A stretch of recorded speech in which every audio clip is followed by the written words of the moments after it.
There's actually more that I had to say about that last video about the sneaky tactic of a Jehovah's Witness, the one from that YouTube video. Um, they don't just do the 1 and 2 steps. The first step is they start seductively luring you in with whatever thing that grabs your attention. They'll start luring you in with whatever grabs your attention. And while they're doing that, like they open a side door and walk in. In fact, I actually remember talking to an older sister one time about a Bible study that I was having, and I was so concerned about my Bible study not making it into the organization before Armageddon came. I was like, "Oh my God, but she's such a sweet person. I want her in." And you know, this older sister literally told me this very same trick. She was like, "Well, you know what you can do? You can while you're having the Bible study with her as normal, you can just leave that particular topic alone for now that she doesn't want to talk about, and then did you know that you can use another way into the same topic?" And I was like, "That's very smart." And so I was like, "Yeah, I'm gonna try that." I never got around to trying that on her, thank God. But yeah, so this sister said this to me, and she was like one of the wise old owls in the Kingdom Hall. So, yeah, this is a very standard tactic that they will use on people. And what was I gonna say? It's more to it than that. Like that's the basic cookie cutter of the fucking tactic, but they have variations of this same tactic depending on who the person is, like their profile or whatever.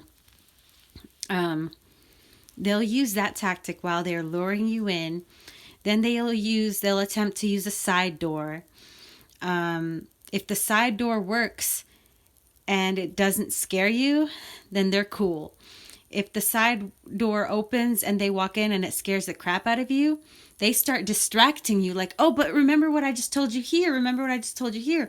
Or they might switch the topic to something else, but they're always switching topics up, and that's why, because they're pulling on doors, they're pulling on side doors. And by the way, as sneaky and smart as they think they are about it, here's the thing. Doing that to a person, any person, is extremely psychologically damaging, and I'll tell you why.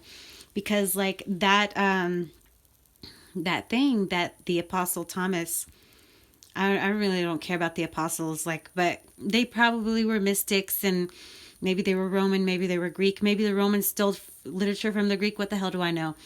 But the Apostle Thomas had said in his scroll that that something about making your mind into one, and what and then there's also a scripture in the Bible that says the person divided and like double-minded is unsteady in all their ways. Well, that's what Jehovah's Witnesses are actually doing to the people that they're bringing into the religion. And most of the dummies, the dodos of the Jehovah's Witnesses, they don't realize that they're doing that very damn shit to them. That's why people have cognitive dissonance, is because they have a divided mind, because their mind is not one. So yeah, and that's actually evil. Like they might be proud of themselves for it, but that's an evil thing to do to a person's psyche, and it does screw them up. Like every last one of them. If there's a Jehovah's Witness that says that they are that they're not affected, it might depend on what their particular situation is. But if it doesn't screw them up even a little bit, then they're probably not that much into the religion in the first place. But the world is made up of freaking divided-minded people. And so it's very important to be solid in knowing yourself. You know, like the scripture that says, "Be still and know that I am the Lord." Whether you believe in God or not, that scripture applies to you, because me personally, like, once you climb upstairs and realize that the Lord is your pineal gland, all you have to do is be still and know thyself, you know? But yeah, that tactic is so evil. And the more you think about it, the more you realize only an evil person would have thought that up. Because when it comes to really accepting real truth, the real truth, will the real truth please stand up? Motherfuckers. Anyway, so when it comes to accepting real truth, you don't need side door entries. You just don't need that shit. It just makes sense. And the Jehovah's Witnesses will say, well, that's what we say. We just make sense. Well, I know you use the phrase, but the fact is somebody's been using many side doors on you. That's why all of your meetings are divided and all your service groups are like divided. Like you have one slow, steady trickle in this segment of the meeting. Okay, let's switch. Now we're going to focus on this. Like that's a side door. That's a side door. Okay?